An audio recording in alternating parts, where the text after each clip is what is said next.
Going to discuss about the chapter 1 crop production and management. Let us learn about the agricultural practices. हमें agricultural practices की ज़रूरत ही क्यों पड़ी?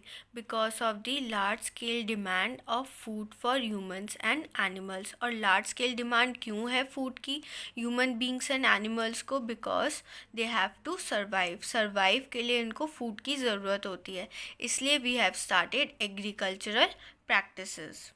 Mainly agriculture का मतलब होता क्या है? ये एक ह्यूमन एक्टिविटी है for the large scale production of food and goods. It is a human activity of cultivating crops and plantations for the large scale production of food and goods. Let us talk about the crops. Mainly crops क्या होते हैं? Plants grown in a large quantity in a field. एक particular field में large quantity में plants का grow होना. जो plants grow हुए हैं उनको क्या बोलते हैं? Crop plants और crops. Types of crops based upon the season पे बेस्ड जो क्रॉप्स होती हैं. For example kharif crops and rabi crops. मतलब हर सीज़न के हिसाब से अलग अलग सीज़न में अलग अलग क्रॉप्स ग्रो होती हैं, तो उनके बेसिस पे ही क्रॉप्स को डिवाइड किया गया है. First type of crop is kharif crops and next is Rabi crops. Kharif crops are also called as summer crops because they are grown during the summer between June-July and are harvested by September-October. Some of the examples of Kharif crops are groundnut, maize, etc. Next is Rabi crops. Rabi crops are also called as winter crops because they are grown in winters between October, November and harvested by March or April. Some of the common Rabi crops are wheat, barley, mustard, potato, etc. Next, agricultural practices. हमें crop की cultivation के लिए कुछ steps और activities को follow करने पड़ते हैं. उन स्टेप्स और एक्टिविटीज़ को क्या बोलते हैं? Agricultural practices. और जो मेजर स्टेप्स है जो एग्रीकल्चरल प्रैक्टिसेस में फॉलो होते हैं वो हैं preparation of soil. Next step is selection and sowing of seeds. Next, addition of manure and fertilizers. Next is irrigation. Next is protection from weeds and pests. Next, harvesting. And last one is storage. First step है हमारा preparation of soil. हमें soil को prepare करना पड़ता है. Prepare कैसे करते हैं? उसको लूज़ करके और लेवल करके. लूजनिंग ऑफ सॉइल से होता क्या है? ताकि रूट्स जो है वो इजीली ब्रीथ कर सके और डीपली पेनिट्रेट कर सके सॉइल के अंदर. दे ऑल्सो लूजनिंग से क्या होता है? ग्रोथ होती है ऑर्गेनिजम्स की सच एज अर्थवर्म्स और बैक्टीरिया. एक्चुअली ये जो ऑर्गेनिजम्स होते हैं वो फार्मर फ्रेंडली ऑर्गेनिजम्स होते हैं which provide humus into the soil और जो प्लांट्स के लिए बहुत इम्पॉर्टेंट होता है. और जो प्रोसेस है, जिस प्रोसेस से लूजनिंग और टर्निंग ऑफ सॉइल होती है उस प्रोसेस को बोलते हैं प्लाइंग और टिलिंग. और जो टूल यूज़ होता है लूजनिंग और टर्निंग ऑफ सॉइल के लिए उस टूल को क्या बोलते हैं? प्लाऊ. क्या बोलते हैं? प्लाऊ. प्लाऊ के बारे में जान लेते हैं कि होता क्या है. हमने अभी पढ़ा कि ये एक टूल होता है प्लाइंग इन ओल्डर डेज और ये बना होता है वुड एंड आयरन से. It also contains triangular iron strip called as the ploughshare. और इसका मेन पार्ट है rod which is made up of wood and known as plough shaft. You can also see it in the diagram. It is the plough. Another tool which is used is hoe, which is used in removing the weeds. Weeds होते हैं क्या है? Unwanted plants जो crops के साथ grow कर जाते हैं, तो हमें इन प्लांट्स को रिमूव करना पड़ता है. तो ये जो होई है is helps in removing the weeds. It has also long rod made up of wood or iron. It has a strong bent plate made up of iron and present at one end. This is pulled generally by the ox and this is the hoe. It is also the another tool which is used in the agricultural implements. Another tool is cultivator. Nowadays, plowing is done by the tractor driven cultivator.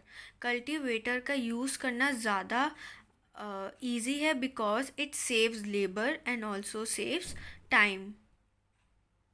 Now seeds की sowing से पहले ये necessary है कि हम soil के clumps को break कर सकें, और ब्रेक करने के लिए हम मेन टूल्स कौन कौन से यूज़ कर सकते हैं? Plough, hoe and cultivator. That is, they are the tools which are used for this purpose. That is to break soil clumps. हमारा नेक्स्ट स्टेप है एग्रीकल्चरल प्रैक्टिसेस में सोइंग ऑफ सीड्स. सीड्स को sowing करने से पहले हमें ये ध्यान रखना पड़ता है कि जो हमारे सीड्स है वो गुड क्वालिटी के हो. Farmers prefer to use seeds which give high yield. And जो टूल यूज़ होता है सोइंग ऑफ सीड्स में, first type of tool is traditional tool. The tool used traditionally for sowing seeds is shaped like a funnel. ये जो traditional tool होता है इसकी shape funnel के जैसे होती है, as you can see in the diagram also. And it has the sharp ends. And when हम इस फनल में जब सीड्स डालते हैं, इसके शार्प एंड्स की वजह से जो सीड्स है वो सॉइल के अंदर पियर्स हो जाते हैं, मतलब सॉइल के अंदर चले जाते हैं एंड वो सॉइल के अंदर प्लेस हो जाते हैं. नेक्स्ट हमारा टूल है सीड ड्रिल. आजकल सीड ड्रिल यूज़ होते हैं फॉर दी सोइंग, और इस सीड ड्रिल में क्या होता है, ट्रैक्टर्स का यूज़ होता है ताकि हम सीड्स को सो कर सकें in equal distance at equal depth. It also ensures that seeds get covered by the soil after sowing, so that वो प्रोटेक्ट हो सके बर्ड्स से, ताकि बर्ड्स उसको ईट ना कर सके. So sowing by using a seed drill saves the time and labour. Next step is addition of manure and fertilizers. We all know that nutrients are important for plants. So जो substance add किए जाते हैं soil में in the form of nutrients for the healthy growth of plants, उनको क्या बोलते हैं? Manure and fertilizers. Continuous cultivation की वजह से soil poor हो जाती है nutrients में. बहुत कम न्यूट्रिएंट्स उसकी वजह से सॉइल में प्रेजेंट होते हैं. देयरफॉर फार्मर्स को मैन्योर ऐड करने की ज़रूरत पड़ती है सो दैट वो न्यूट्रिएंट्स सॉइल में वापस आ सके, और इस प्रोसेस को बोलते हैं मैन्योरिंग. इम्प्रॉपर और इनसफिशिएंट मैन्योरिंग अगर होगी तो इसका रिज़ल्ट वीक प्लांट होगा, मतलब हमारा जो प्लांट होगा वो वीक होगा.